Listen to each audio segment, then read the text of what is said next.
If there are already psychologists and evolutionary biologists and neuroscientists who study human morality, why does the world need ethicists? From the notorious B.I.G., are you familiar with this artist? Yeah, Okay. yeah. He says, it doesn't make sense going to heaven with the goody goodies, dressed in white. I like black Tims and black hoodies.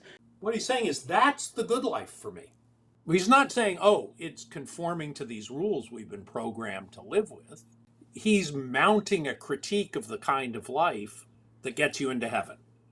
I don't know how much progress you make when you just say God is goodness. Do you solve anything, or do you just sort of push the question back?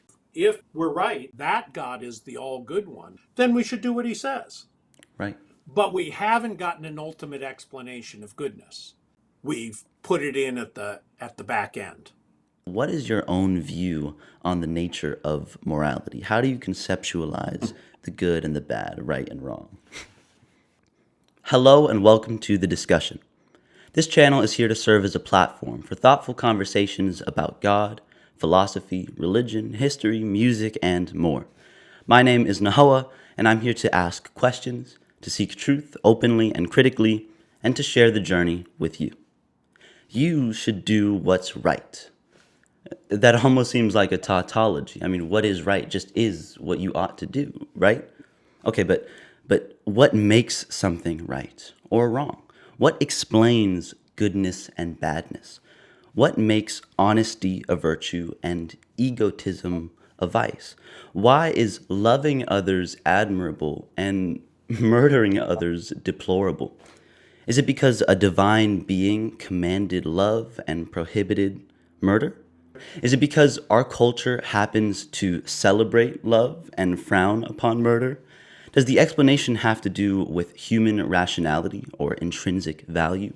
These questions, this kind of curiosity, brings us to metaethics, a branch of philosophy that deals with the nature and foundation of morality. The scholar joining and teaching us today earned his bachelor's degree at Oberlin College and his doctorate at the University of Pittsburgh. A distinguished professor, he's taught at the University of North Carolina for almost 40 years. He's an award-winning philosopher who specializes in epistemology, metaphysics, political philosophy, moral theory, and what we're about to discuss, metaethics. So, without further introduction, Dr. Geoffrey Sayre-McCord, how are you? I'm doing very well, and I admire your introduction. That was not of me, but of metaethics and of the series of questions that naturally flow once you start thinking about thinking something's right. I thought that was very nicely done. Thank you. Yeah, I've started getting really into this topic because I'm at my high school. I'm able to kind of partner with a university on whose campus my high school is located. So I'm taking a philosophy class, and after the introduction, we're being introduced to metaethics, and it's cool to have these conversations in a classroom setting that I've only ever had beyond a classroom setting. So yeah, I mean, I've been getting really excited, and then I look whenever I really want to know about a philosophical topic. I'll look at the Stanford Encyclopedia of Philosophy, a great online resource, and I saw that you wrote the article on metaethics, and then that you wrote the article on moral realism. So I figured, who better to talk about than you? So, are you starting with metaethics in the course you're taking? Does it Yes. start talking about relativism or Yeah. nihilism? Is that where it starts? Yeah, so it really it starts with kind of an introduction to the branches of philosophy, and I had already been familiar with that stuff, just because I've been doing this for a few years. But what's special is that I get to the assigned reading gives me insight into actual relativist arguments, because everything I had heard about relativism was from objectivists arguing against relativists, and now I got a chance to read relativists such as Jesse Prinz and responses and things like that. So I really like the course, and it's made me think a lot about think deeper about questions I've had for a while. Yeah. Excellent. So To begin, please introduce us in your own way to metaethics, presenting some central issues in the subfield and explaining how philosophers such as yourself approach those issues. Well, I think I'm going to start with an encouragement before people think too much about metaethics. Get sort of directly acquainted with and explore your actual moral views. Which things you think are intolerable or repugnant morally, which things are acceptable. Try to think of a case where you worked hard in pursuit of something you thought was good, and then tell me if this ever happened to you, got it and were disappointed. Mm. The reason I want you to be thinking about these things where you're thinking about what's good, not thinking about what we're thinking about when we're thinking something's good, you really need to remind yourself of all of that so that you can think about those thoughts. So, what metaethics is the attempt to understand and explain what we're doing when we're thinking something's good and then discovering it isn't, or getting outraged and indignant at something because we think it's wrong. And what is that thought? You rightly put on the table a kind of obvious thought, which is what's right is what you ought to do.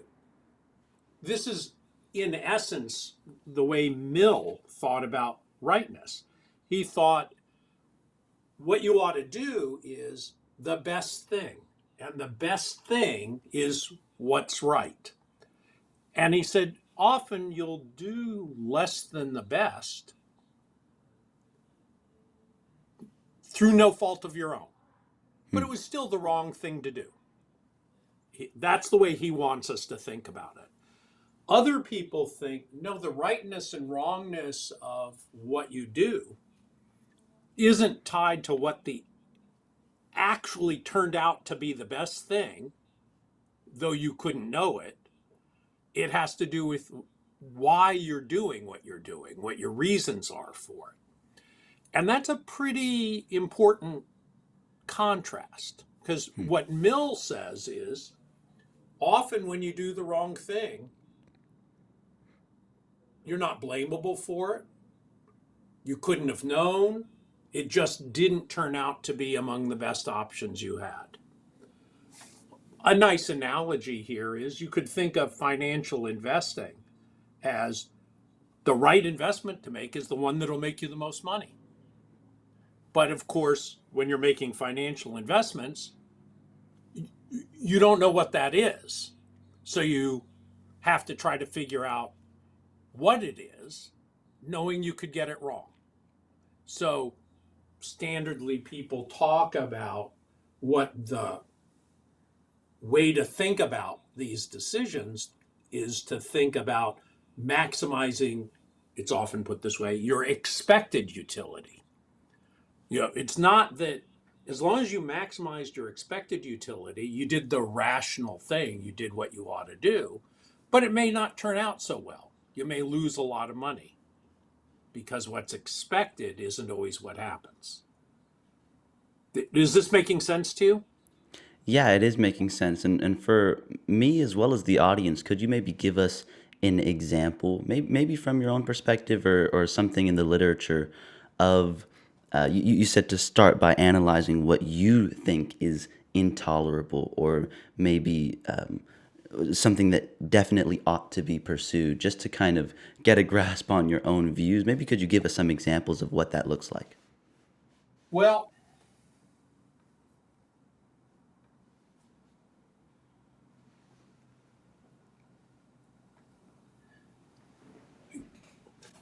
I didn't quite say I wanted people to analyze it yet. I just want them to pay attention to the judgments they sincerely make and then asking about those judgments, why do I think that's right?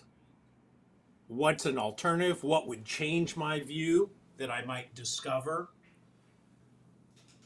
So, just to give you a kind of example, a lot of people think of a lot of behaviors that they're right to do in one culture and wrong to do in another culture. And when they're thinking this, they're genuinely thinking they're right or wrong. You can then say, well, what's the difference that makes the difference? And one answer is, well, the difference that makes the difference is the different cultural practices. And then you can ask, oh, okay, well, would you think anything could be right? No, if there was a cultural practice that endorsed it? Would you think in such a culture the right thing to do would be to do, and you set this up to kill all the people who look different than them? You might say, well, maybe not. Maybe that's not the difference that matters. Maybe they might just have their own way of living well in the world that's different from ours, that makes it right to act in certain ways there that wouldn't be right here, and vice versa. Does that kind of case, are you seeing how I'm suggesting you think about the case? Yes, yeah. Okay. Thank you. So, This is not an argument for or against relativism at all. It's just figure out when you're thinking, my parents treated me just as they should have, or they treated me wrongly. What what's the contrast class? Why do you think there are other ways you could have been treated? You're very glad that's not how you're suffering. What is important to you in thinking about those cases? The the reason I asked about striving for something and then discovering it wasn't as good as you thought it was is I think that's helpful in a distinction that Aristotle put on the table. Aristotle was thinking about people doing things, and he asks of us, when we're acting for the sake of something we think is good, is our aim to get what seems good or what really is good? And he said, both. What's explaining what we're doing when we're investing a lot of money in some new sports equipment, we think it would be really good.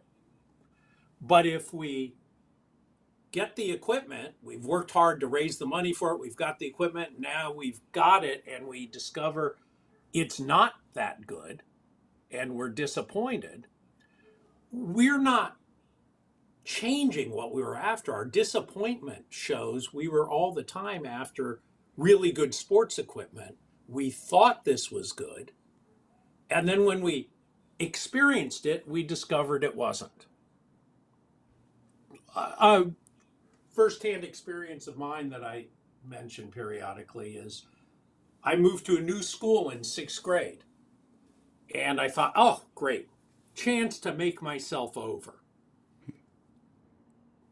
And I was sitting in class, and there was another class next door, and there was a girl there I found attractive.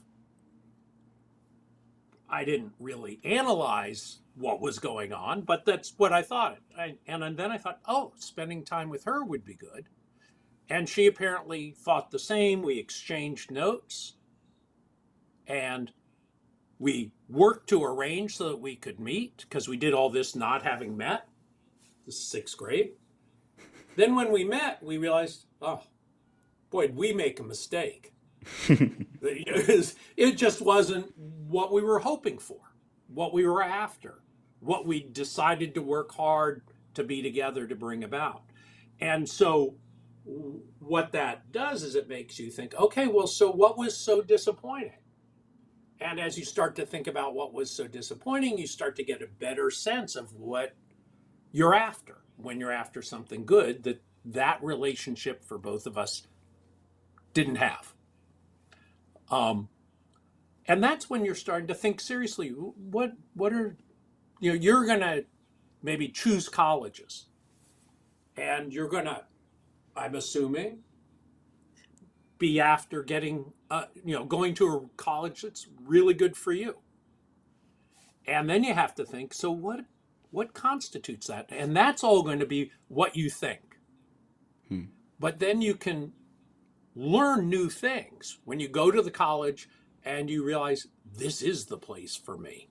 Or you go to the college and you think, oh, maybe I should look at transferring. You're learning what you genuinely think is good for you from those experiences. So that's what I want people to do before they decide, oh, I think I'll be a relativist or I won't be a Hmm. relativist. Everybody thinks the college that would be really good for you may not be really good for someone else, and vice versa. So, everybody has this, well, the value of things to people depends on what they're like, their circumstances, their options. And when those are different, it means different things are worth doing for them that may not be worth your doing. But you only really think about it that way when you start thinking about, well, if I was more like them, would this be a better school for me than it is, or vice versa? Right. Now, this gets me thinking. Okay, so Aristotle said that our actions are directed towards both what seems good to us and what truly is good. Is that right? Yeah. And Okay. and he thinks when we get what seemed good to us, sometimes we're perfectly happy with that. Hmm. Sometimes we're disappointed, and that we can be disappointed shows that we were really after something we didn't get when we did get what we thought was good. Hmm. And that's what he says. Those are the cases where you realize what we're after, something's good, is why we pursue what looks good to us. Right. That's how he thinks of it. Okay. And you've written about the reasons to be moral, but I've noticed that many groups glorify immorality, and it was this idea is fresh in my mind because I came across a song from from the Notorious B.I.G. Are you familiar with this artist? Yeah, Okay, yeah. okay, and he had in one of his darkest songs, "Suicidal Thoughts," he says, "It doesn't make sense going to heaven with the goody goodies, dressed in white. I like black Tims and black hoodies." Hanging with the goody goodies, lounging in paradise, F that ish. I want to tote guns and shoot dice. So he's in this culture that seems to look at what is good as beneath him almost. And if moral motivations have been programmed into us by evolution or evolutionary or divine processes or whatever, it just seems so unexpected that the good would that he's explicitly saying the good is not a motivation to him. Right? So I'm just wondering, how can being good be uninteresting or even repulsive to someone? So, have you gotten to read The Republic By Plato? by No. Plato? I've read excerpts, but not entirely. Okay. So the first book of The Republic, um, Socrates is talking to someone, a rhetorician, Thrasymachus, about the value of being a just person. Hmm. And, so it's kind of a group discussion. Somebody's proud that he's been able to lead a just life, and he credits, his resources to making it possible. Much harder to be a just person if you're poor, he Hmm. thinks. There's a lovely, deeply frustrating discussion happens in book 1. In essence, Thrasymachus argues that morality, justice in particular, is the opiate of the masses. That, that phrase of Marx. Right, right.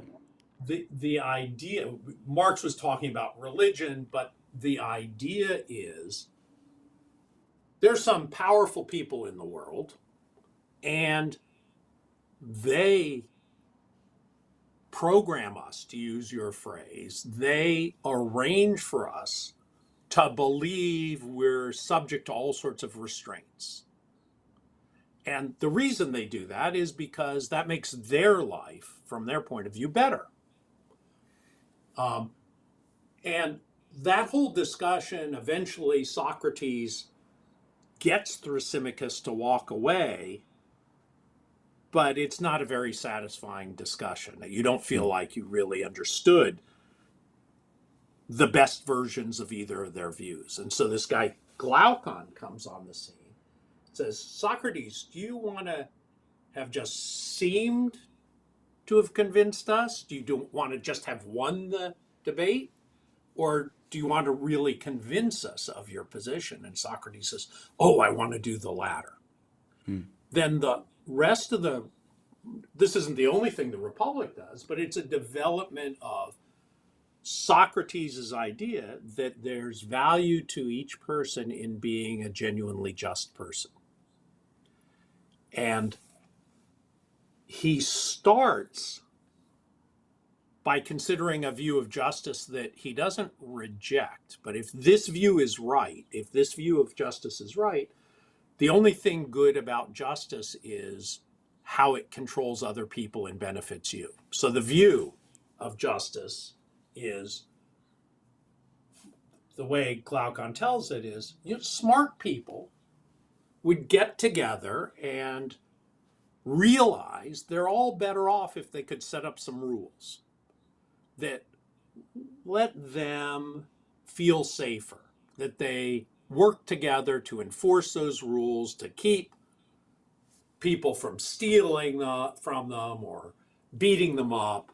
So we would set up some rules that make everybody better off. Those are the rules of justice, Glaucon says many people believe. And if those are the rules of justice, he points out, and you're able to violate the rules without being punished for it, without suffering anything bad, you'd have no reason to comply with the rules. So that's a little bit the setup you gave me, which is, if we've been programmed by this morality, but there's some people who declare that life up in heaven with the goody two shoes, they're boring, they're uninteresting, there's nothing creative, they just follow the rules. I don't want to live that life. For me, the life, shooting guns, wearing black, burning to a crisp, that's the life for me. What he's saying is, that's the good life for me. He's not saying, oh, it's conforming to these rules we've been programmed to live with. He's mounting a critique of the kind of life that gets you into heaven. The way of being, there's no excitement. There's just conformity and dullness. This sort of dialectic also shows up in Nietzsche, who celebrates the Übermensch, the person who can rise above the standards of the herd, which are the rules of morality. But his celebration of that is not a celebration that says, I'm just doing what I want. I'm doing the better thing if I can do that, according to him. So I think it's worth thinking about it that way. So the lyrics of the song are a declaration of what he thinks is a better way to live, at least for him. So that still falls under Aristotle's view of what seems good. Right, exactly. And there may be things he didn't realize would happen down there that may make him change his mind. Like he may not have realized how lovely heaven really was, Right. right? Or how bad hell really is for him. So you put it exactly right. It really doesn't escape that. But I'll give you I was teaching a course with two colleagues, someone from the business school and someone from economics, on price and value. Hmm. And one of the things that comes up in business school is there's a concept of value creation. But when you actually understand what value creation is, it's just manufacturing demand. You've created value if you can get other people to pay for what you're offering. Right. So that use of value is just a measure of what people will, because of what they want or what they're scared of or what they hope for, they'll trade money to get it. That seems to me one of the classic cases where you want to distinguish between wanting something or being scared not to have it and thinking it's good or bad. And I think you can think the thing isn't good, but it would be good for me to have it because it would build Hmm. my status, for instance. So again, I'm just trying to put on the table ways when you think of how you make choices in life, it looks like sometimes you don't do what you're doing because you think it's good. You're doing it because you're overcome with fear or desire or irritation and anger. And you do what you do, not because you think it's good, but because your appetites and your desires are driving you or your fear is stopping you. But other times you're doing what you think is good and you do it and you discover that was even better than I thought it would be. Or you discover, oh, that wasn't worth all the trouble at all. And once you start paying attention to that, you get a distinction between being driven by desire and being driven by what looks good to you. And you get a distinction next between what looks good to you and what you think really is good. In the moment, you can't distinguish them. What you think really is good is what looks to you really good now.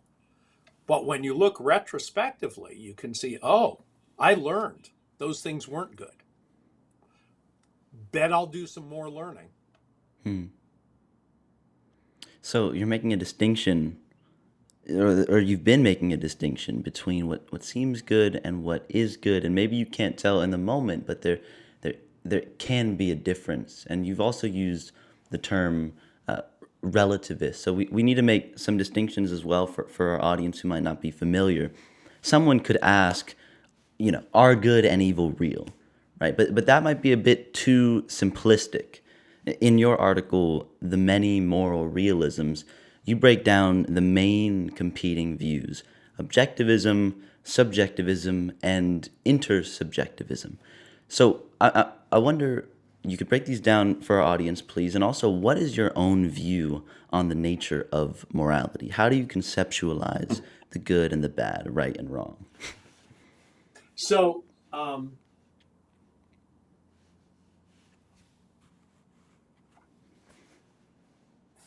here for the realism stuff, the way I set it up is to be a realist about something,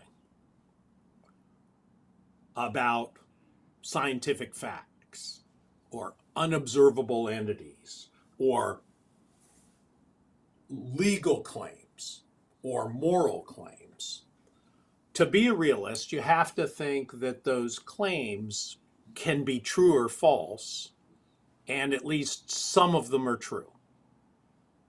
Right. So let me give you the contrast class. You might think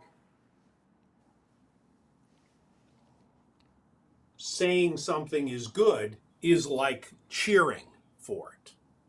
So Hmm. you go to a sports game and your team is playing and you cheer for them and you boo the opponents. Now, if that's what you're doing, what your cheers are and your boos are, they're not true or false. You're Right. not thinking of them as true or false. They're not evaluable as true or false. We could wonder whether they're appropriate. We can worry about which team you're booing and which team, but the booing and the cheering are just not true or false. Some people think that the claim that something is good or that something is morally required or that something is what you ought to do, some people think those are gussied up expressions of preference. Like, so wait, is that what you would call non-cognitivism? Yes. So Okay. there's no cognitive content to them, or there's sometimes a lot of cognitive content, but not the kind that then makes it true or false. Right. So I think if I say like, oh, these noodles are so good, you know, because with taste is a little bit easier to envision like that than morality. And so if I say these noodles are so good, I don't know if I'm s- if I'm making a hard truth claim. I'm just expressing a really strong preference for these noodles, right? And so does that example count? Like I'm just trying to Yeah. understand that. No, that's a very Okay. good example. So it's one thing to think about though is the just as you play around with the case, think about the difference between going yum Mm. and go, which a lot of us do when we're lucky and we have really delicious food, Right. or when we say that's really good. Mm. Now, here's part of the difference that's interesting that non-cognitivists have cool things to say about. But if we were sitting down to lunch together and you said, "Oh, this is really good," and I look at it and I say, "Hold it, I had that yesterday. That's not really good. I mean, Mm. it's okay. If you want really good, come with me over to this other place and let me show you what's really good." Mm. And depending on what you were thinking, what you were saying, what you were meaning, that might be a continuing invitation. That is, I didn't change the subject and say, okay, you're having fun here, let's go somewhere else. I was telling you, oh, I'll introduce you to something you'll think is even better. Mm. So So that's different than yum. it Now, gets if you go interesting. yum, Oh yeah, go ahead, please. if you go yum, I might say, ah, you enjoyed that? Come with me. Let me give you Mm. something you'll enjoy even more. And I might be right or wrong about that. But the other thing is, could be, you say, oh, this is really good. And I say, does it have cilantro in it? And you say, yeah, the cilantro. I say, oh, well, that's not good for me. I'm one of those people. There's some people, not true of me, but there's some people who, when they eat cilantro, it tastes to them like eating soap. Mm. And then you might say, well, I wasn't claiming it will be good for everyone. You have to have certain kinds of taste receptors like mine so that it gives you this kind of pleasure. That's what I'm saying is good here. I'm just playing with the idea of thinking through what would cause you to retract your judgment or to distinguish your judgment from the judgment it would be good for me. Right. And are you really saying it's good for me? Sometimes when we judge food good, um, we think what we're doing is picking up on the crucial features of the dish that make it so excellently prepared. And we might also think, I'm kind of sick of this. I've been eating the same Mm. thing. This is a really good dish. You should have it, but I don't want any thanks. Right. Um, so I'm not saying that's the way it is. I'm just saying, notice even with the matters of taste, we distinguish usually between and saying that's good, though they're correlated in interesting ways. Then when we say that's good, we can interact with new information that other people give us that leads us sometimes to think, oh, I learned something. I learned it wasn't as good as I thought it was. Or I learned it is good for me, but not for another person. That so let me go back to the distinction. You could Here's a very plausible view about the law. There are two views about the law. One kind of view, natural law theory, says the the legal requirements, this is an oversimplification, but the legal requirements that are genuine are those that are sanctioned by morality, which is independent of convention.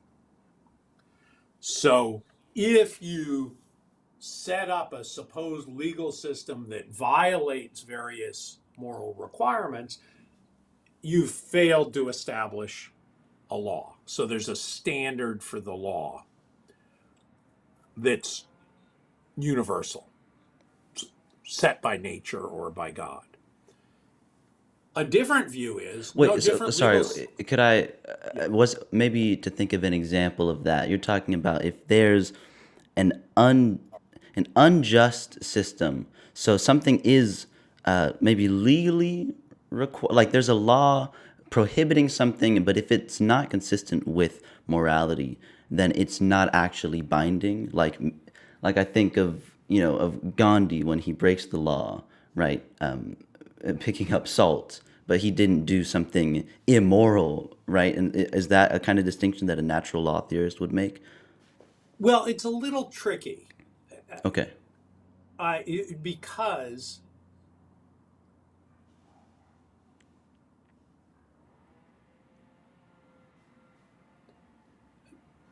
I'm trying to think. Sure. So pretty much everyone, pretty much, says there's a difference between being legal and being moral. What the natural law theorists do, though, is they say there are some conditions on even being legal that so called legal systems violate, and in violating it, they're not even actually creating laws. Ah, okay. I see. Um, we have something that's not a natural law theory in the United States where the legislature will pass a law and then everybody thinks it's a law, and then the judiciary, goes up the levels, uh, decides no, that's not a law. It conflicts with the Constitution in these ways that nobody anticipated. That's a case where they're saying it's not actually the law. Hmm. Never was. It was unconstitutional from the moment you passed it. So that's more what natural law theory is like. But it makes complete sense to be a relativist about speed laws and about which side of the road you're required to drive on in different Right. countries. It's not that you think it's false. You just think that, so in the United States, it is false of the United States to say you're legally required to drive on the left-hand side of the road when there's two-way traffic. That's just plain false. But that's not because the requirement to drive on the right-hand side of the road is universal. It's relative to the legal system we're talking about. So we could be in the United States and say, over there in the UK and in New Zealand and Australia and Singapore, you should drive on the left-hand side of the road, legally speaking. Here, it should be the right-hand side of the road. So that's relativism. And you could have that view of morality pretty coherently if it's really a plausible account of morality. Hmm. It's clearly a plausible account of legal systems. And that's something that objectivists have to, or at least some objectivists have to understand about reasonable forms of relativism. Being a relativist, you can still have moral beliefs and you can still affirm things that at least in this culture or in most cultures, torturing innocent people is wrong. And a relativist can say that coherently, but it would be with the assumption that it's relative to our culture in a somewhat comparable way to how a relativist about speed laws or about which side of the road you drive on would view that, right? Well, you'd think so, but that's one of the cool things in metaethics is a lot of people who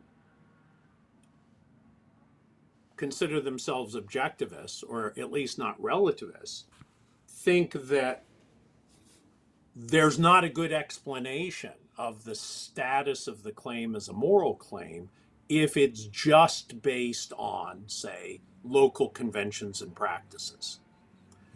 And so they say, yeah, you'll say the words I'm saying. We'll both say it's immoral to kill people, but you think what makes it immoral to kill people is, oh, there's a bunch of conventions we have in place that we all embrace. And because we all embrace them, it's immoral to go around killing people. And someone else might say, no, no, no. You're missing what makes things immoral if you think it's settled by local practices.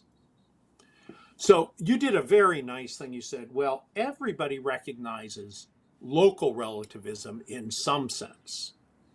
They recognize that the right way to treat one person is very often different than the right way to treat another person.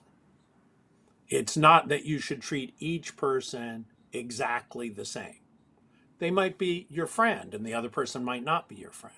They might be in need and the other person's not in need. And then what people do is they ginny up the explanations. Well, if you're a friend, that means there are extra reasons for you to be nice to them. Or they're in need. That means if you're able to help, you have extra reasons to help them. So local differences that mean it's true you ought to help this person and not true you ought to help that person, objectivists are completely fine with, and so are relativists. It's when you start to explain why, on what basis you think it's true here and not there. So the reason in that paper, The Many Moral Realisms, I divided things up is because I wanted to point out that being a subjectivist or an intersubjectivist or an objectivist is a way of thinking about the conditions that make the claims true. It's not a view of truth or not truth or relative truth, the way I set it up in the paper. So I gave in the paper the example, claims about pain I treated as subjective. That is, the conditions that make it true of you that you have a pain, that depends on your subjective states. Some things like laws seem to be intersubjective. They depend on populations and what the populations collectively do, what they establish. You don't just decide what's legal here on your own. Objective things are, as that distinction was being used in the paper, things the truth conditions of which don't turn on our subjective or intersubjective natures. So that's what I was doing there. And so relativism is, for subjectivists and intersubjectivists, a way of explaining what the truth conditions are. But it's interestingly different. Let me give you one other example. I think this will work. An example to illustrate the difference between subjectivism and intersubjectivism and relativism? Yes. Okay. So here's a not uncommon view in ethics. Pain is objectively bad. Right. Okay. So notice that this is saying some subjective state is bad, but it's the state that's bad, and its being bad is not relative, say, to you. So Mm, Mill has this argument that all the evidence we have for the value of pleasure and the disvalue of pain rests on the nature of those feelings. And once we notice that, then we see a pain of exactly the same kind, exactly the same intensity. If if that's what makes it bad, then when you get it, that's as bad as when I get it. My pleasure or pain is no more important than yours mm, on this view, as long as it's exactly the same amount of pleasure and pain. So you could think the things that are good are subjective states, but think that what makes it true of them that they're good are not subjective or intersubjective. right. But this is a view where take away sentience, you took away value. Mm, hmm.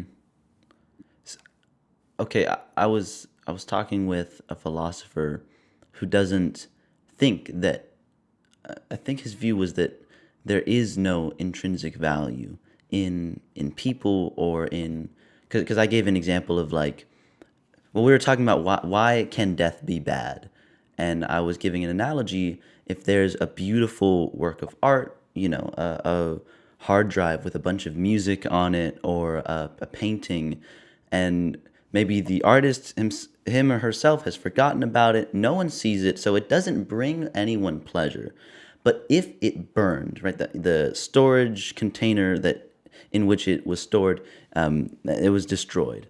I feel like there would be something intrinsically bad about that. But he said, I don't know if I share that intuition. I don't know if there is such a thing as intrinsic value or badness. But he shared that view that pain is bad and that pleasure is good. And I don't know if he would say whether that's objective or intrinsic or what, because he says life itself doesn't have intrinsic value, but the pleasure that you can experience in life does. And so that's why it would be good to continue living. But in the view that you're describing, would even that kind of be out of the picture? Even then, pleasure and pain, if you were to get rid of sentience, then no there is no value. So, I mean, this is not a view I hold, but the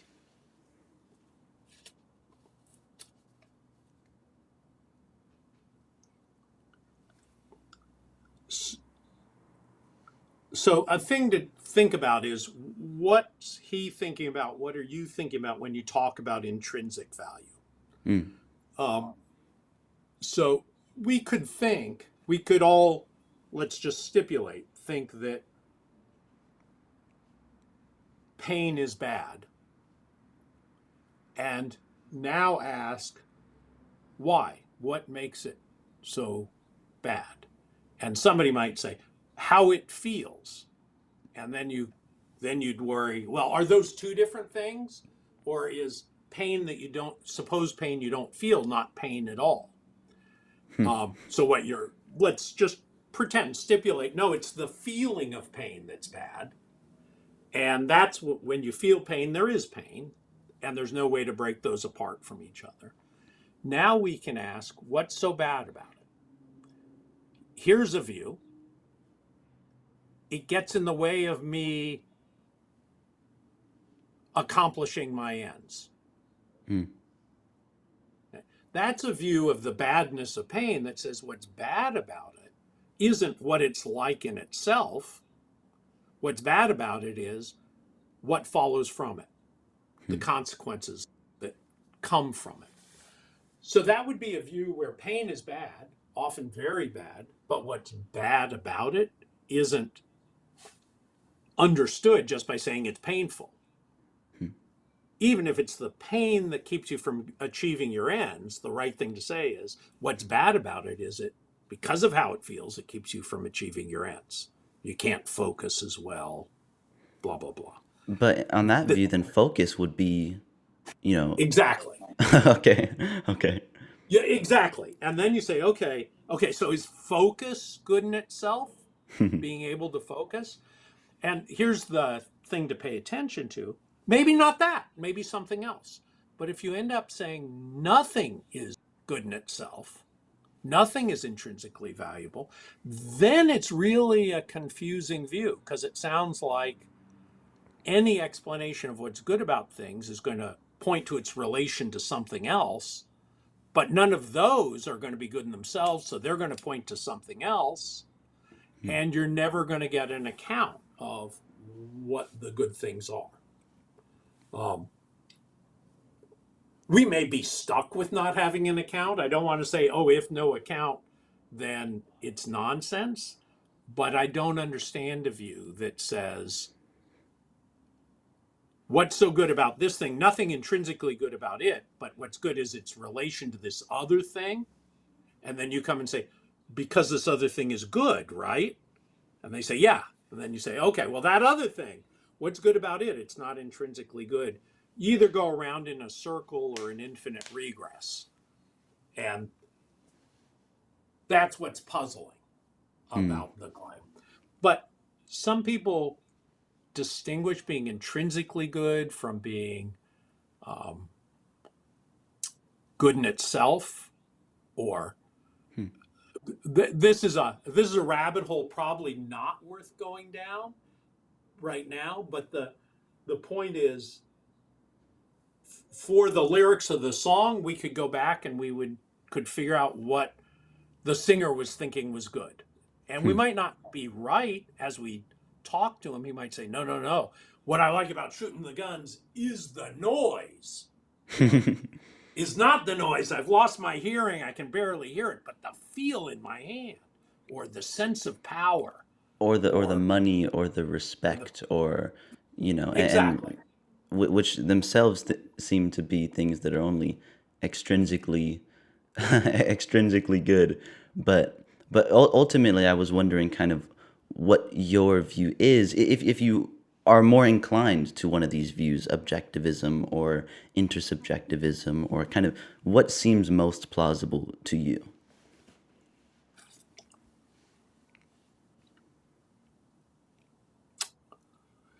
Well,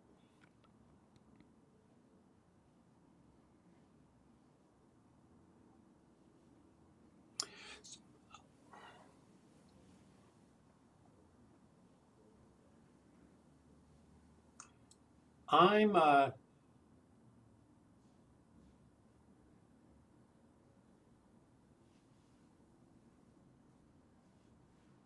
so I can just declare out up front the view I think is right is the cognitivist view, and I think some of our moral claims are true. Okay. And I have views about what things are good and what things aren't good and what makes this good and when it wouldn't be good. But that makes me, by my own standard, a realist. But that's a very low bar, my standard of being a realist. So Why is that? some people say, oh, to be a realist, you don't count as a realist unless you think there are objective entities, moral entities, completely independent from the physical world that are wafting around and we somehow Mm. intuit them. And now, the people often who say that kind of thing are people who say that's what realism requires and then attack that wafting by peculiarity as a target. And but there are people who consider themselves uh, realists because they think there are objective, independent of human beings, moral truths that are written into the nature of the universe or written into, uh, we'll leave it that phrase, written into the nature of the universe. Okay. And sometimes the arguments are things like, well, you can't reduce moral facts to natural facts. You can't identify moral properties with non-moral properties. And most of those arguments, I think, are right. But I also think the collection of the kind of things we have in this world, I'm not sure about the natural, non-natural distinction really, but everything there is in this world is such that some moral claims are true. And they're not true because we think they're true. So they're not that kind of thinking it makes it so. But I also think it's not metaphysically very extravagant. So to think the claims are true doesn't require that you say there's a whole new kind of stuff in the world. So you affirm some kind of cognitivism, and you think when I say X is morally good, it has a truth value, and in many cases it is true, right? For many Yeah. X's, there is something true. Okay, but you're qualifying it by saying that doesn't necessarily commit you to believing there are these kind of platonic forms, and one is love and one is humility and one is, Right. these are these entities that exist. You're just saying you're just kind of a minimalistic, like a minimalist cognitivist view. Yeah. Yeah. I'm ontologically quite parsimonious, but Okay. um, so I'll give you, so you may have had this experience when you're talking to people and you think you're talking to them about what's moral, and all of a sudden you come to the realization, as it seems to you, that all they mean when they say something's immoral is they'd get in trouble if they did it. So if Yeah. something's immoral, yeah, I grew up, my parents taught me right, and this is immoral.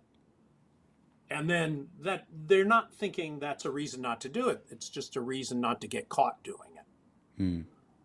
And so, but if you meet somebody like that, and I think there are a lot of people who, when they say wrong, they mean will get me punished Right. if I get caught. I think those people are not talking about what I'm talking about when I'm talking about morality.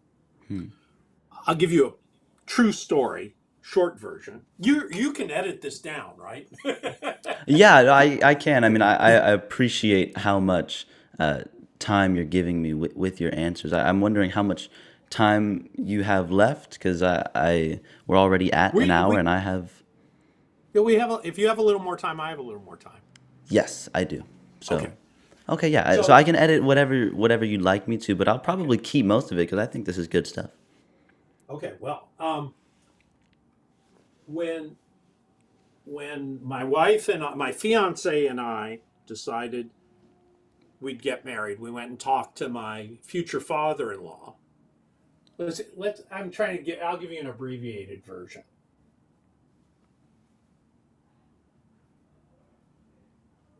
Hmm. I wonder whether this is worth it. Here's a view. Here's a view. God is love and mystery. And as long as you believe there's love and you believe there's mystery, which you will do if, say, you love your parents and you believe it's a mystery why your cousin did something, then you believe in love and mystery. And if God is identical to love and mystery, on this view, you believe in God. But if you've been wrestling with religion and faith and God, you probably are not thinking God is just love and mystery. You think there's something more and different that's of interest. Am I right about that? Yes, yes. I, I mean, I was just talking with someone who kind of views God as a whole spectrum of good, from good to bad. And if you believe that there are good things and, questionable things and bad things, then you just believe in God. But I wonder what progress is made when you call something like love and mystery, and you just call it God, then how meaningful is that? So I think I'm understanding how you're setting You this up. are. Okay. So this was in a context of someone trying to convince me that I believed in God. And I said, if that's what you mean, yes, I definitely believe in Right. God. But in the discussion as it rolled on, once I said, yeah, if that's what you mean, then I believe in it, then all sorts of other things got repacked into the luggage. And I said, that's the stuff I just am not sure about. I don't understand what that is. How does that work?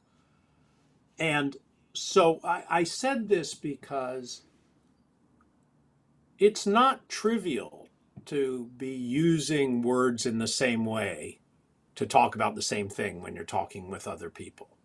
So you can meet other people who are calling something wrong, and all they mean is I'd get in trouble for it.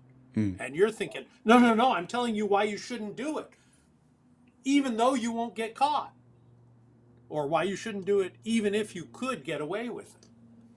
And they say, no, no, if I could get away with it, there's nothing wrong. Then you're just talking past each other. Same, a person, you're wondering, what are some good arguments for the existence of God?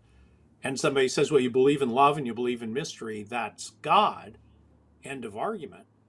You wouldn't find it very satisfying. Now, most people, and in this case, really the work was being done by love and mystery. So just acknowledging that I loved someone wasn't really what was doing the work. It was much deeper and more interesting than that. And the same was true about mystery. I don't understand this. It's a mystery.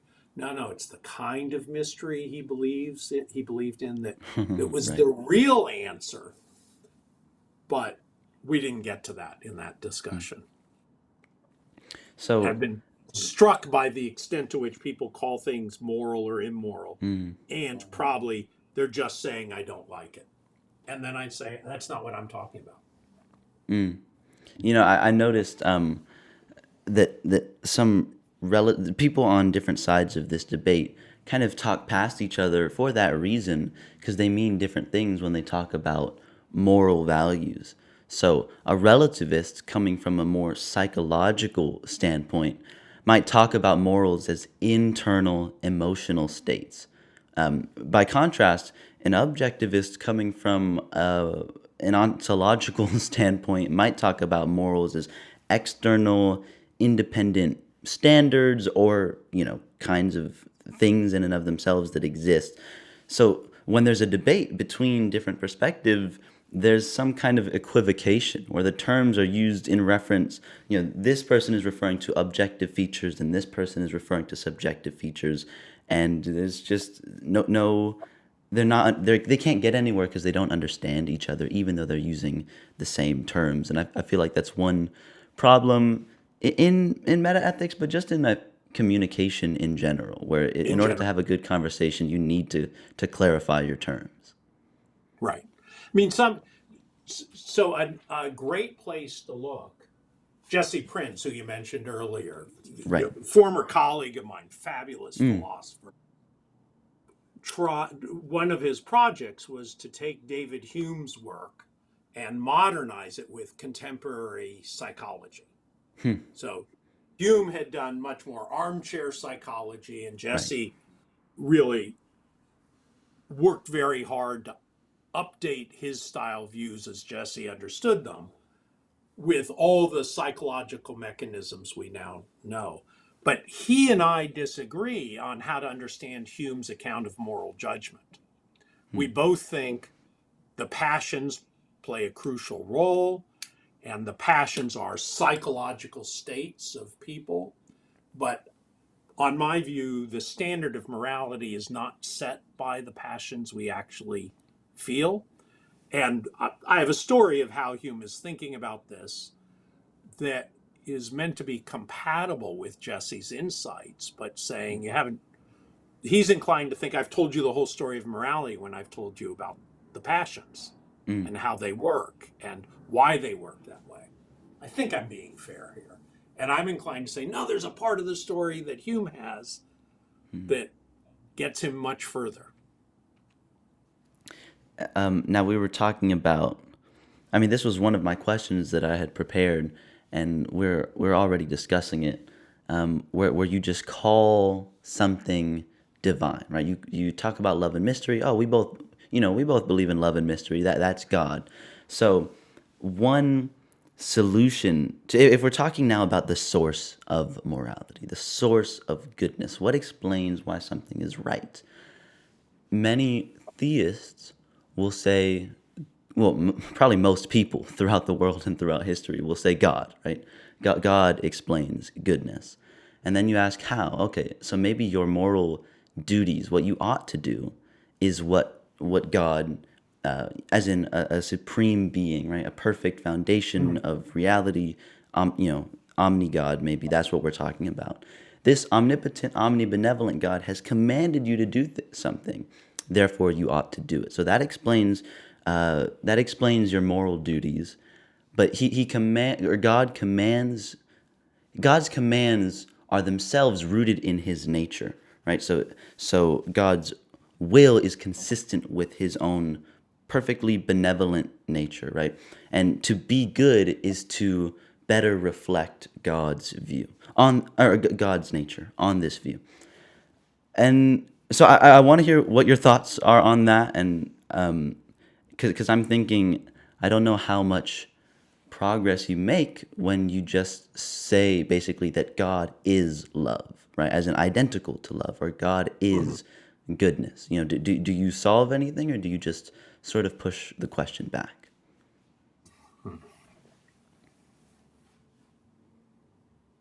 Well, I think you I think there's two different things here that's worth paying attention to. One thing is, and you sent me something about this, the Euthyphro problem, Right. where the question is, does God command it because it's good, or is it good because God commands it? Not actually what Euthyphro was talking about. He was talking about piety, but this Right. problem with metaethics is really important, and you set it up very nicely. So the question is, here I am, you're telling me the right thing to do is this and not this. Why? And you say, look here at God's commandments. This is what He told us to do. Say, great, okay. Um, why should I comply with those commandments rather than the singer's commandment? And the answer is something like, because God is God. And then you say, yeah, but what is it about God being God? Is it He's, you know, omnibenevolent? Is it He's perfection along all its dimensions? In other words, He's good. Right. So is it His being good that makes His commands that are restricted by His will, which is good? That's a completely coherent view to say. But that's the thing. If we're talking about this ultimate explanation of goodness, and you say the explanation of the good is God because God is good, then what do you mean by, Yeah, or I mean, not you. What does the theist mean when they say the word good? If or maybe it's really that okay, you're saying God explains goodness, and we just call whatever God is good, right? And that's what they mean. I find it slightly. I don't know how intelligible it is to me, at least. I don't know if this is a critique. I'm just trying to better understand the view. yeah. No, no. So you tossed in uh, ultimate explanation. And the problem of what I was just talking about, where we say, well, it's His, you know, unlimited benevolence or His perfection along all that's just a way of saying He's good. It doesn't explain goodness. It stipulates it. And it makes good sense out of, if we're right, that God is the all good one, the all caring one, the all loving one, and those are good for God to be, then we should do what He says. Right. But we haven't gotten an ultimate explanation of goodness. We've put it in at the back end. Alternatively, other people say, no, no, no, forget God being good and being benevolent. He's all powerful. And because he's all powerful, his will is unrestricted, and his will, being unrestricted, can restrict ours. And what morality is are the restrictions God puts on us. And they happened to be these. It's not for us to explain or know, but we're also not justifying them by saying, and his will is good. It's just that his So that's, will is authoritative, in a brute way. yeah, yeah. And that's also intelligible. It's just disturbing. I mean, one thing that happens is people say, yeah, but what if God were different? Then this view can say either of two things. God can't possibly be different. There's only room for one, so to speak. Or if God were different, then morality would be different. And for all we know, it will be different for different creatures or something. So that's much more a view of morality that's like the one I mentioned Glaucon put on the table, that it's a bunch of rules that God, caring for his people, we think, sets up for us, and those are our rules, and we've got to obey them. So, one theistic account of metaethics appeals primarily to God's benevolence, right? Or God's, absolute perfection or something. So, God's will is rooted in God's will is binding because God is benevolent. And another view will focus more on God's omnipotence, right? God's will is binding because of the authority of the person with the will, right? It's God. Right. Could another view just be, okay, there's omnibenevolence, omnipotence. It appeals to God's omniscience. So, so God's commandments are binding, not necessarily because of his authority, but because of his knowledge. God knows what's best for us. Therefore, we ought to obey whatever God says. Would that be another kind of branch of reasoning? That's interesting. Yeah. I mean, it depends what you mean by best there. So one thing you might think, I don't mean morally best. I just, God loves us and he happens to care for us. So what he tells us to do will be beneficial to us. Right. It's not that God makes it good, it's that God guides us to help us understand what's good. Yeah. Or morality is what, so one view, the view Glaucon started discussion of is morality are those shared principles, the establishment and compliance with which are such that we all do better thanks to that. Doesn't mean we actually will all comply or accept, but the right moral rules are the ones that if we did, we'd all do better non-morally.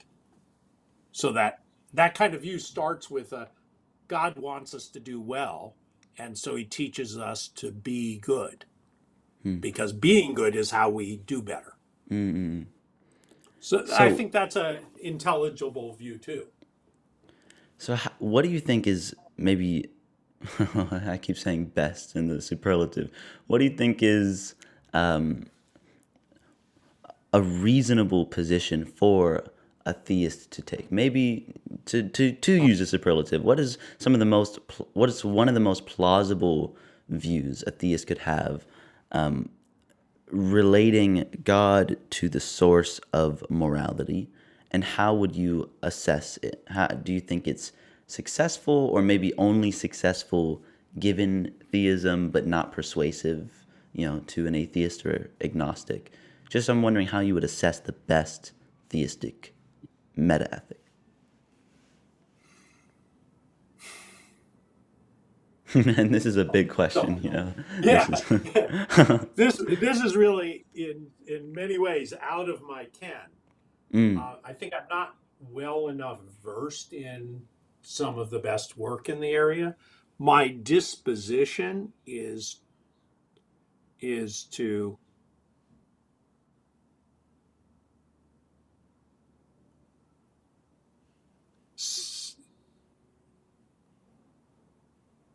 think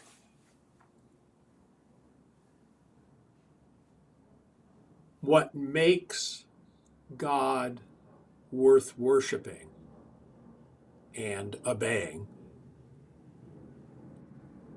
is God's perfection. And not just any kind of perfection. I think a God who wasn't all powerful may well be super worth worshiping. Right. A God who's not all knowing, I think, could be super worth worshiping.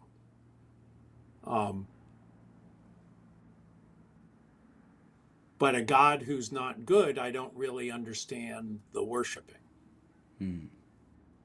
So the fearing, yes. The obeying, yes, if God is all powerful. But my sort of disposition here is to think what makes sense of the faith from my point of view is seeing God as all good. And if you see God as all good, then you can't use God and God's exercise of his will to give much of an explanation of goodness. But you can then say God's all good, but that's not yet talking about morality. Morality is made for humans, and it's made by God for humans. And so that would be a view that I'd say it could rest in God's will, but it's having the status to merit compliance just because of the exercise of his will is his goodness.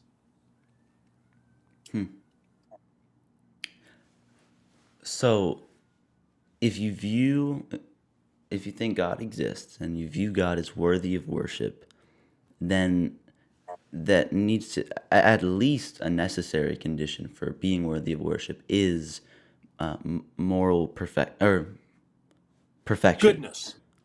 goodness. Yeah.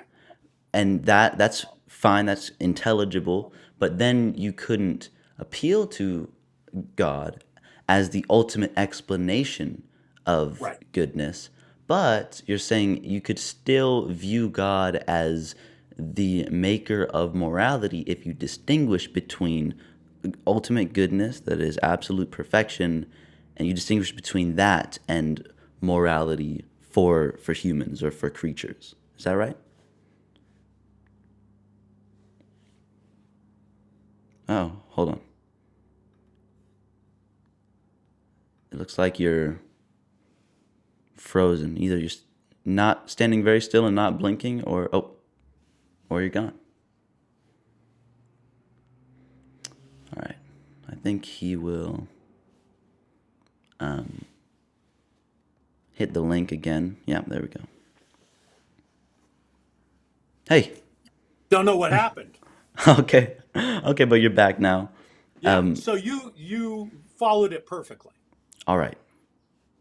Okay. Okay. So that your thoughts are special, and I've never I've never thought of it in that way, making a distinction between maybe goodness and morality, and that makes sense of some people who will say that.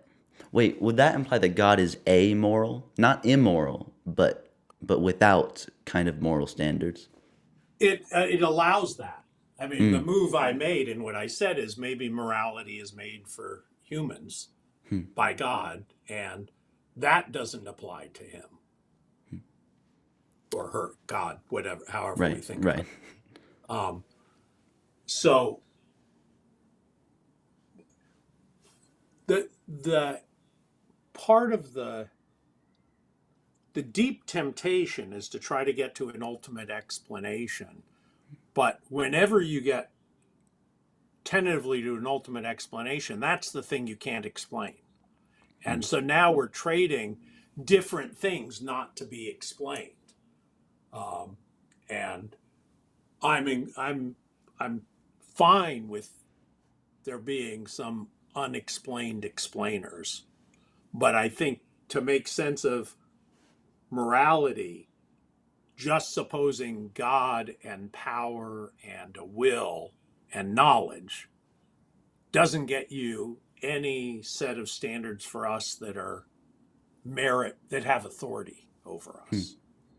But I can imagine if God is good, then maybe there's a nice story to be told there.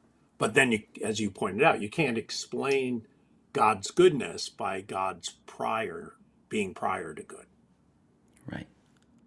Right. And beyond just the intersection between the philosophy of religion and metaethics, I'm still wondering, okay, what the source of goodness is. What makes, say, helping an injured person recover good? What makes, say, torturing children bad, terrible? But then, but then I wonder what the point of searching for a deeper explanation is. Whenever you keep asking why, you will eventually reach a stopping point. A term that's always stuck with me is William Lane Craig told me you're going to reach an explanatory ultimate. Okay, I like that term. So, but would it be unreasonable to just stop at certain moral principles? For example, couldn't the principle inflicting gratuitous suffering on conscious creatures is wrong? Could not that be a brute fact? Why? Like I don't I feel like that could be where you stop, but it also isn't entirely satisfying. I'm just wondering, uh, when can we be rationally satisfied with no further explanation? Um,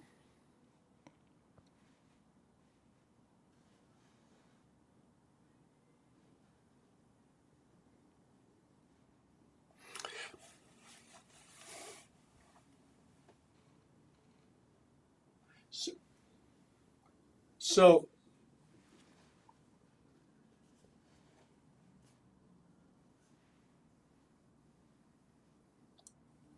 the words rationally satisfied is doing a lot of work here.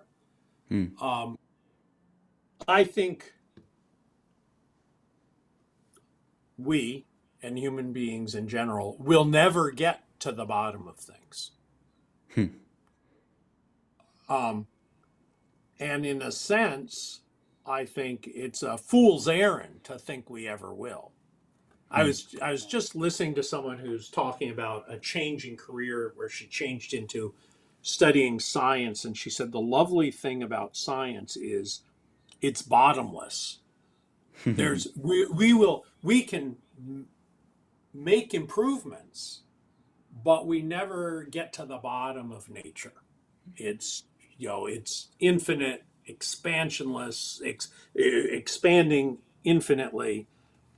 That doesn't make understanding it better not worth doing. Right. This person Right. was working on developing, probably not in her lifetime, cures for a disease that I think she's suffering, but I couldn't tell from the interview.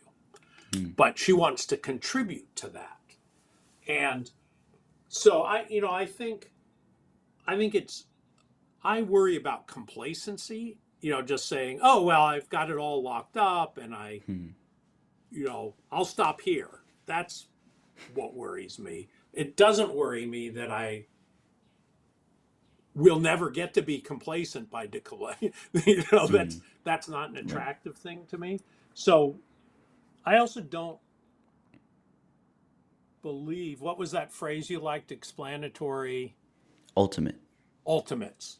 Um, there's I have some work defending coherentist epistemology, which this is discussions of, do chains of explanation or justification have to bottom out in foundations? Hmm. And the idea is, oh, they have to. Otherwise, what's built on them, all the things that are justified by this, that's justified by this, they're floating in the air. And I think that misunderstands how explanation and justification work. think you don't need a foundation on which to build everything in order to get a really good explanation and understanding of it. So there's several famous arguments against coherentism that I argue against. Um, so I'm much more every explanatory ultimate you give me, I want to say, now that's the thing I want to think more about, because there must be a way to understand that. Right. Um, but it is true, we'll run out. So it's fair enough for that person to say, oh, if we keep talking, you're going to rely on something you can't explain. That's absolutely true. The question is, do you just stop there, or do you say, that's something I want to think about? Well, do those attitudes need to be mutually exclusive? Like, what, in principle, couldn't you say, or in practice too, couldn't you say that? So I was thinking, okay, maybe what's right and wrong, we can just think of it in terms of appropriate responses to the value of things, or especially sentient creatures. So it is Mm-hmm. good to help an injured person recover, because that's just an appropriate response to this injured person's value, right? The value of their life and the value of their well-being. And if you're rational, now I'm using terms that have a lot of unpacking to do. But if you were to rationally respond, you would help.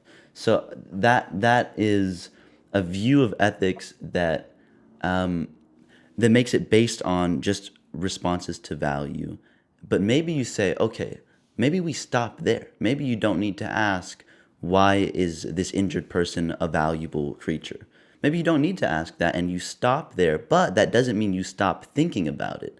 You could still consider, you could still continue considering the precise relationship between axiology, the study of value, and ethics. You Mm-hmm. could still think about it even if you decide to stop here. You know what I mean? Well, so I think I understand. Okay. Tell me if this is how you're thinking about it. I think engaging gratuitous cruelty to innocent little babies for no purpose except the entertainment value to you is morally wrong. I would agree. Okay. And I also think, responding to a person in need when you're in a position to help them, responding generously, that's good. This is why I'm a cognitivist. I think those things are true. I don't just accept the views, or they don't just express my attitudes. I believe those are true, and I'm not somebody who thinks everybody needs to be studying metaethics. Um, I don't think the world is made safer. Kant sort of thought the world is made safer by studying his metaethics, really.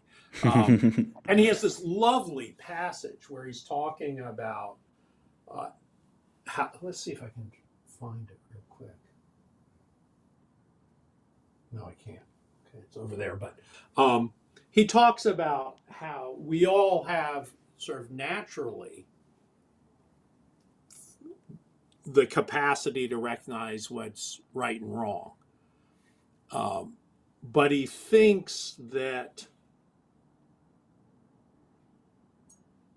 human nature inclines us to make exceptions when it's better for us. We rationalize our own misbehavior.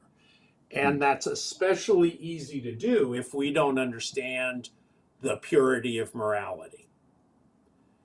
I should find this passage. It's just Sure. Which book too by Kant is relevant. it?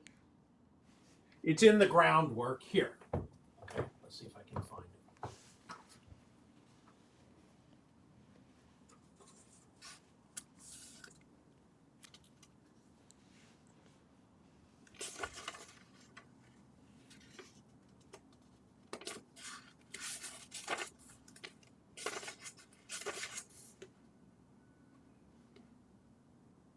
Okay, here. Innocent. So this is after a passage saying we all kind of know this already, what I'm going to be telling you about. That it's wrong to make an exception of yourself. It's wrong to be manipulative. We all know this. He says, innocence is indeed a glorious thing, but unfortunately it does not keep very well and is easily led astray. Consequently, even wisdom, which consists more in doing and not doing than in knowing, needs science, not in order to learn from it, but in order that wisdom's precepts may gain acceptance and permanence. Man feels within himself a powerful counterweight to all the commands of duty, which are presented to him by reason as being so preeminently worthy of respect. This counterweight consists of his needs and inclinations, whose total satisfaction is summed up under the name of happiness. Now, reason irremissibly commands its precepts, without thereby promising the inclinations anything. Hence, it disregards and neglects these impetuous and at the same time so seemingly plausible claims, which do not allow themselves to be suppressed by any command. Hereby arises a natural dialectic, that is, a propensity to quibble with these strict laws of duty, to cast doubt upon their validity, or at least upon their purity and strictness, and to make them, where possible, more compatible with our wishes and inclinations. Thereby are such laws corrupted in their very foundations, and their whole dignity is destroyed, something which even ordinary practical reason cannot in the end call good. So his picture is we all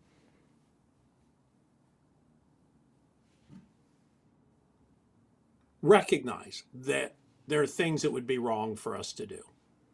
Anybody who has a conscience, at least, recognizes that.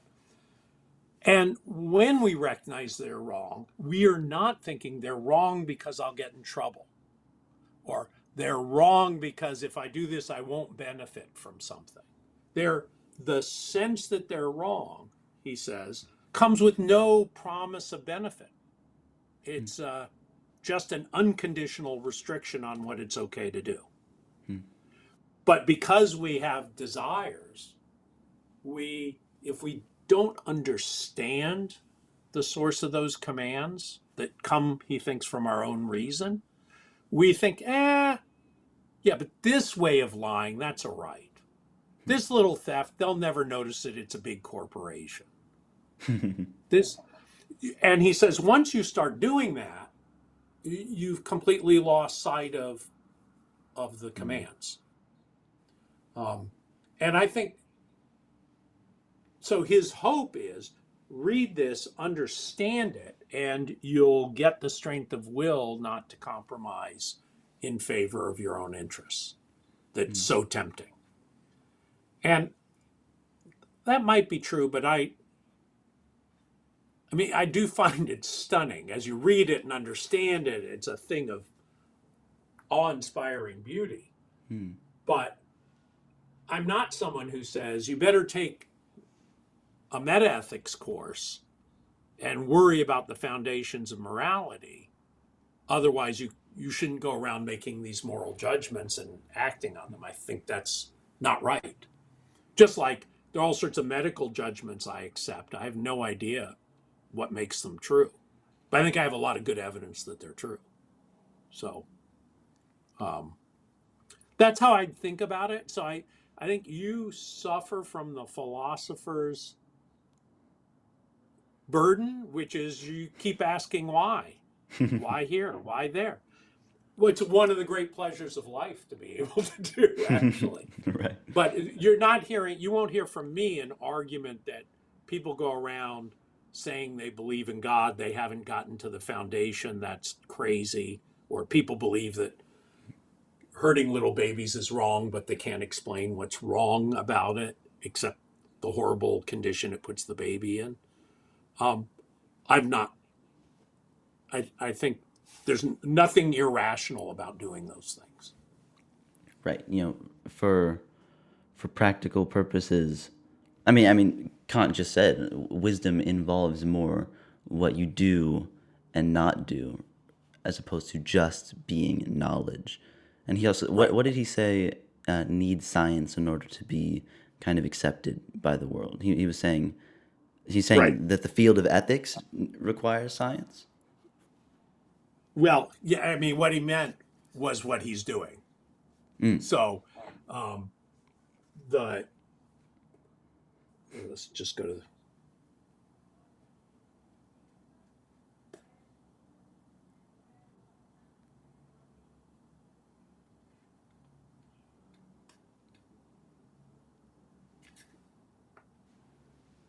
sorry, I'm not seeing it right away. The problem with turning off the lights in this room is it makes me harder to read. Oh, yeah. Even wisdom needs science, not in order to learn from it, but in order that wisdom's precepts may gain acceptance and permanence. So here it's the science of morality, really, that he's thinking of. But later there's an analogy with mathematics, and he thinks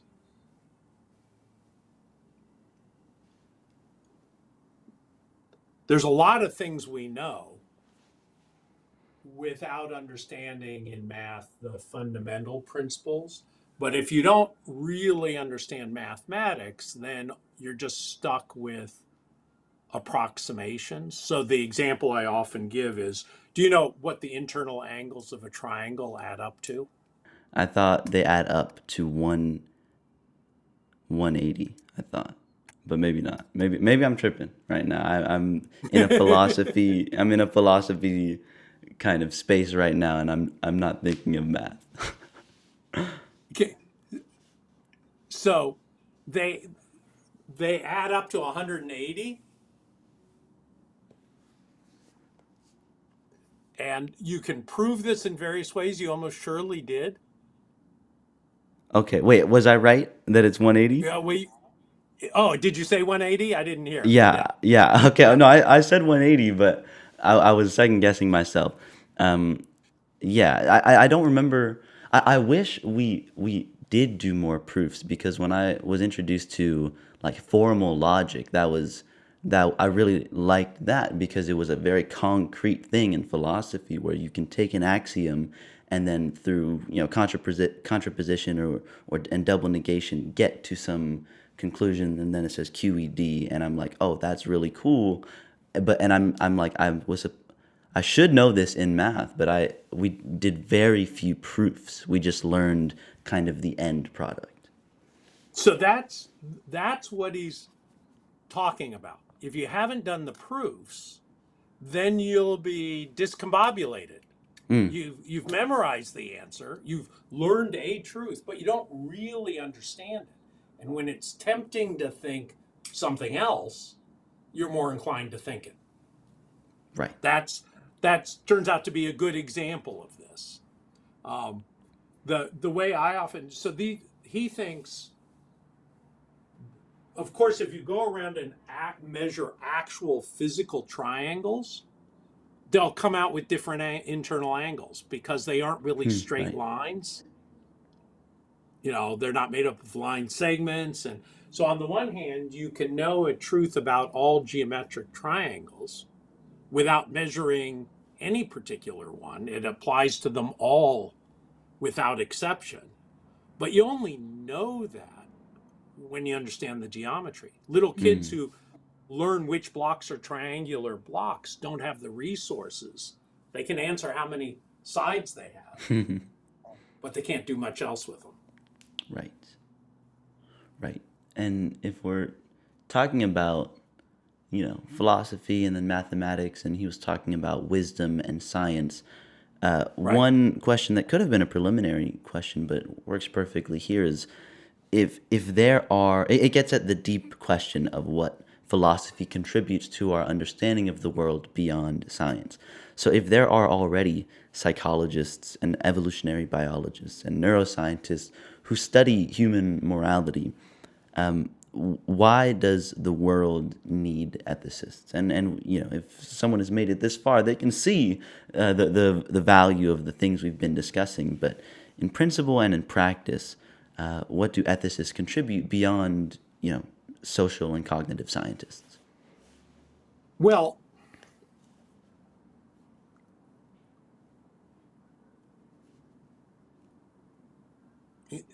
basically, my answer is I think we're just doing different things. So it's a little bit like asking, suppose there are neuroscientists, cognitive psychologists studying mathematical thought. Okay. And then you say, hold it. They're making so much progress. We don't need mathematicians anymore. And then you say, hold it. No, that's not right, because the cognitive psychologists and the neuroscientists aren't studying math. They're studying what's happening in our bodies when we're thinking about math. And that's just not the same thing. So I think I think of science and philosophy as related in the way that they're perpetual companions doing different things. The main way I like to characterize philosophy is its mental architecture. So what's happening is there's a bunch of ideas people have, and they use them, they relate to each other in various ways, and philosophers come in and think about those ideas. Which way of relating them makes them structurally sound? So there's, like with architecture, engineering is absolutely required. But also, good philosophy is a thing of beauty. So you've got to get theories that explain what you're talking about in ways that people can feel appropriately comfortable in. And so good philosophy finds a bunch of ideas we have, we use them, and we're not really understanding the ideas we're using. We're understanding what we're using those ideas to understand. And so that, I think, just can go on as long as we're thinking beings. There'll be new innovations, new ideas, new concepts, um, understanding those connections among our ideas is what doing philosophy is. Thank you for that. Now, whenever you speak, I have even more questions. Like if you're talking about coherentism, and we could go into epistemology, but that'd be a tangent. Or you're talking about good philosophy is a thing of beauty. So we could talk about aesthetics. In what sense is it beautiful? But I want to respect your time, and I have just a few more questions, if that's all right. Please go for it. Yeah. One thing that I've thought, like I have in my notes app, just deep questions, and I want to get around to exploring them. And one has been, what are the foundational, if this is even a right way to think about it, like maybe a hierarchical, but if a hierarchy, if an ethical hierarchy is reasonable, then what are the foundational virtues and vices? So another way to phrase it is basically like, what is the root of all evil, right? Is it is it greed, as it says in the New Testament, or maybe a better way to flesh that out is like pride is a foundational vice, and any other thing, impatience comes from an inflated sense of your preference for how fast things go, right? So maybe things are rooted in pride, or maybe they're rooted in fear, or maybe fear is itself rooted in pride, right? You're afraid that things don't go how it best suits you, which is again a very self-centered view of the world. So I'm wondering if this way of thinking about it even makes sense, and if it is, then what's fundamental, Um, Also, I'm not sure if this is like an established question, if this is, like something that's specifically explored in the literature. It's just something I've been thinking Yeah. about a lot. Well, it is certainly explored in the history of ideas, the root of all evil, Right? Yeah. right? And people have different theses of that. In general, um,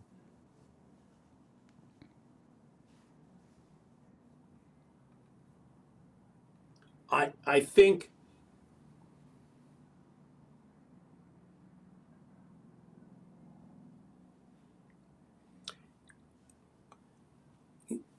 I don't know which way to go on this.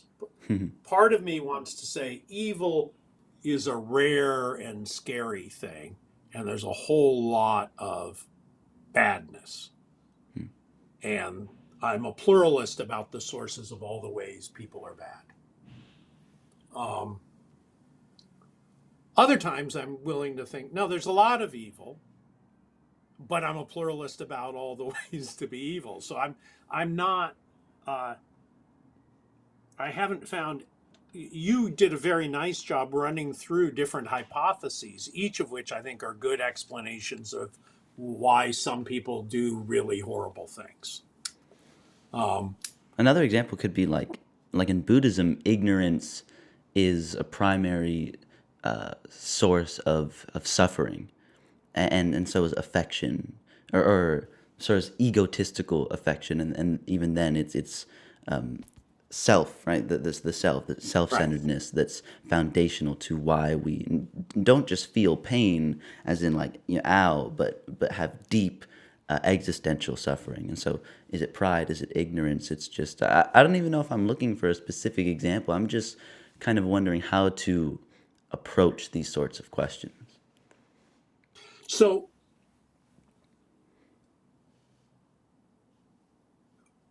so I'm going to answer that question, Okay. which is you've framed you you're looking naturally enough, given how people frame it, for the one, the root of all, or the one, or the most. And I'm inclined not to do that.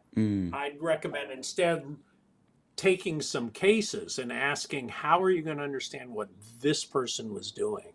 How much of it is them suffering? How much of it is them not being able to identify with other people? How much of it is, and it's a little bit like asking, what's the fundamental principle of physics? And I'm inclined to think, well, don't do that. That there's there are a bunch of the most fundamental principles we've found so far, but they leave us with all sorts of puzzles. And appreciate that plurality and just push yourself deeper from where you are. So you've got a collection of vices and ask, even, are they always vices? I mean, when I teach Mill and Kant, a way I do it is note first how much they agree. There's all sorts of things they think are horrible and evil and vices. And you really only appreciate their differences uh, when you go below all the agreement. And I try to bring out the way they differ this way. If you were asked, is it wrong for you to tell a lie? They both start their answers this way: absolutely, unconditionally, it depends. And then Mill says, absolutely, unconditionally, it depends on what your options are, which are different for different people, same person at different times, and whether lying is among the best options you have. If it's among the best options you have, then it's not wrong. If it's not among the best options, if there's something better you could do, then it's wrong. Kant says, absolutely unconditionally, it depends on why you would be doing it. And whether in doing it for that reason, you'd be treating another person or yourself merely as a means and not respecting them as an end. Huh. So what they do, where you see the difference is they are going to tell you of any particular kind of action or character trait, when and why it's a vice, or when and why it's wrong, or when and why it's bad. And that's where you see the differences. But, Kant thinks there's a whole lot of reasons to do things that make doing it okay. They just have to pass this test. Another way to think of Kant is, he says, act for whatever reason you want, as long as in acting on that reason, this is true of you. You're meeting this test. So he's very expansive on what you could spend your time doing. Is it wrong for you to be doing a podcast? So absolutely, unconditionally, it depends on why you'd be doing it. That you're doing it, that doesn't tell me anything important here. And if you were to swap from doing a podcast to building Lego, whether that's wrong depends on why you're doing it. If you just stopped feeling like doing a podcast and started feeling, he'd say it's fine as long as you're not treating yourself merely as a means and you're respecting yourself as an end.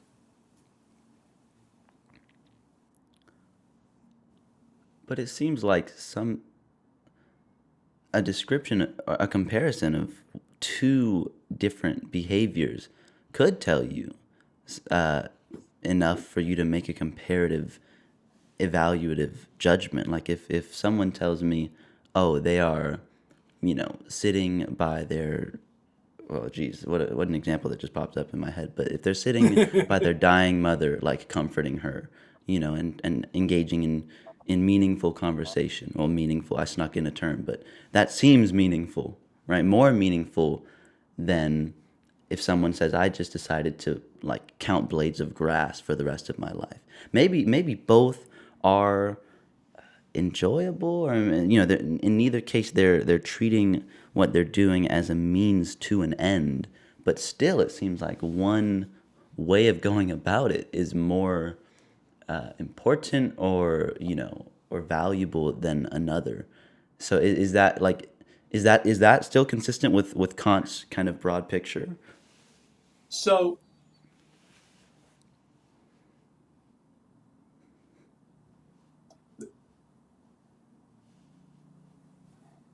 I'm going to say two different things here, consistent but different directions. One is that two people are sitting and talking nicely to their mother when she's on her deathbed. Kant thinks, doesn't tell you enough to know whether they're doing what's okay. If they're doing it to manipulate her into changing her will so that they'll be rich, Oh, that's right. vastly, but they doing it nicely because they know it's only if they're nice they're going to get the money. That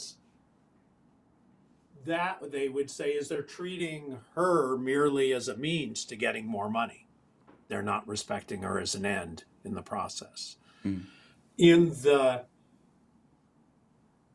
say tiddlywinks? What did you say you were going to do? What was the alternative? Like counting blades of grass. Oh, counting blades of grass. Okay. So there are all sorts of things Kant thinks about that. Sometimes that's just a peaceful and permissible way to spend your time. Right.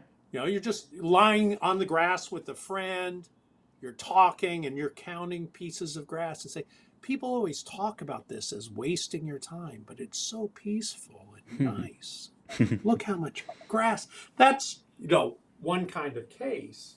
But Kant thinks we have a duty to treat all rational beings as ends. And that means weighing their permissible interests in our decisions of what to do. So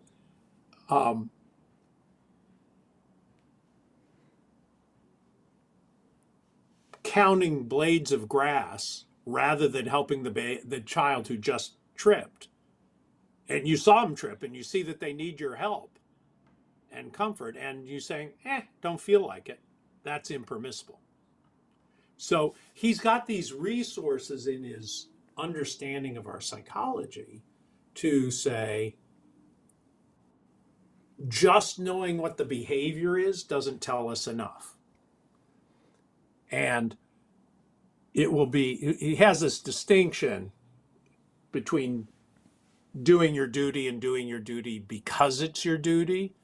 And so he thinks the shopkeeper can give back the proper change, and externally he's doing the right thing. He's doing his duty, but he's not acting from duty. He's doing it just to not get in trouble with the kid's parents when he gives the correct change. Kant thinks that has no moral worth. They did their duty, but no moral worth in what they did. Okay, that makes sense.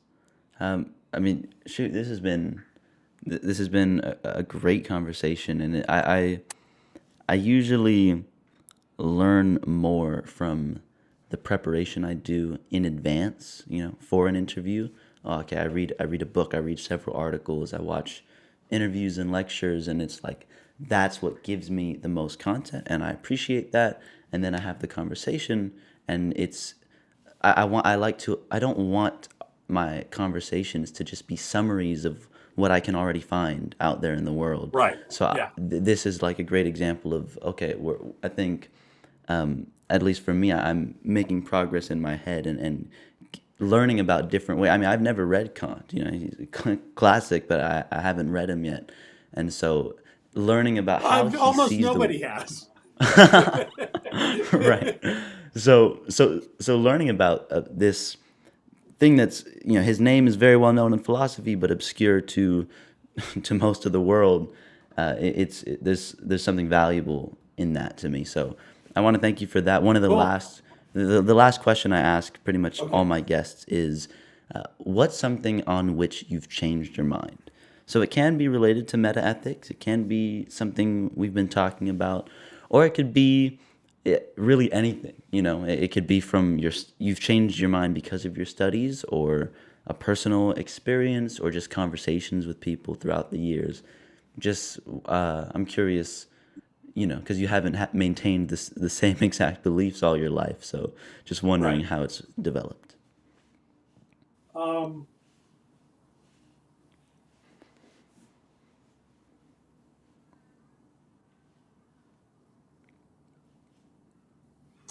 There's so many that, a whole lot.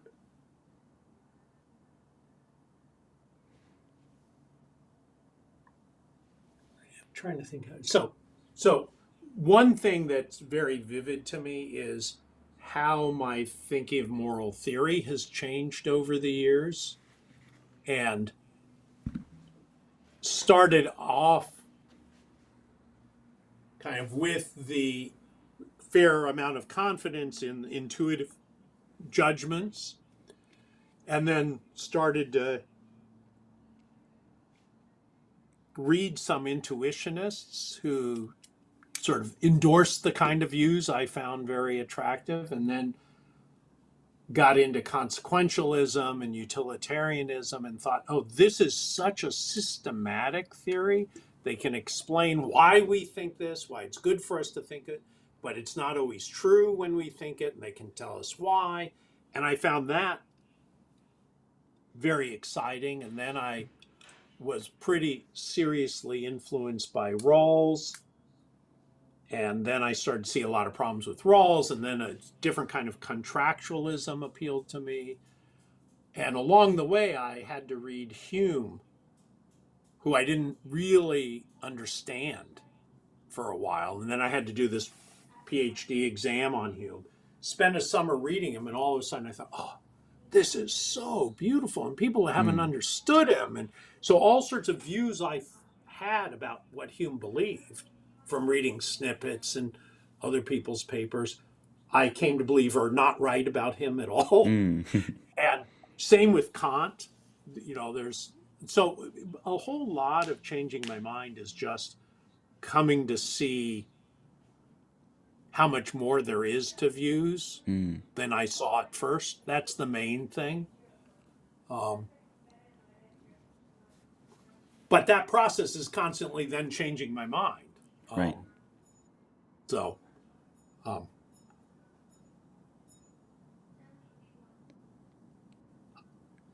I think the well, let me. Do you know about? This is not a change in my mind, but it was very helpful to me. Mm. There's this art called magic eye. Have you ever had any experience with magic eye? I don't think so. No. Okay, so it's when you look at the pictures, it looks like just a mess of colors. But if you use a book, I don't have a book here, I have one in my office. You Oh, hold it yes. up to your Yes. nose, and then it gets to be a vivid 3D picture. Right. Right. My grandma showed me some of those, and then I've seen them online. So, yeah. Okay, so that's for me often what doing philosophy is like. Mm. There's a mess of ideas and theories and views, and I'm trying to figure it out, and it's cacophony of ideas. And then I start looking at it, and then I refocus, and then I turn, and then all of a sudden Mm. I see a stallion there, in three Right. dimensions. Um, and that's a constant change of mind. You go from thinking, oh, that's a mess, to, oh, now I see what's going on there. And then 2 years later, you say, God, I missed something. That doesn't work that way. It works like this. Right. Right. That's that's a cool sort of metaphor for what philosophical discovery feels like. Yeah.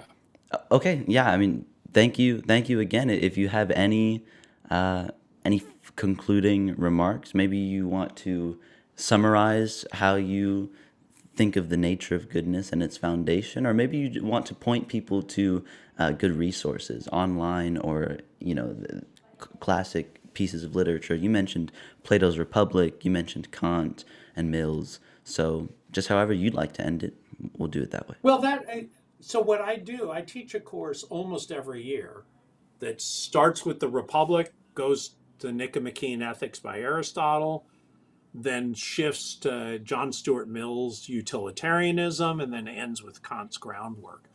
I think those four books are so incredibly rich, and each in its own way touches just core concepts in different ways and build on each other and are wrestling with the other person's ideas. I find it endlessly enriching. Mm. Um, I each semester I teach, I find new things, come up with new ideas, and I think I teach these because I think it's hard to find anything that is a better introduction to thinking about morality. Wow, and I wonder how accessible, because if we're talking about influence, I know they're still massively influential, but how accessible are they to, according to different levels of familiarity with philosophical Yeah. language? So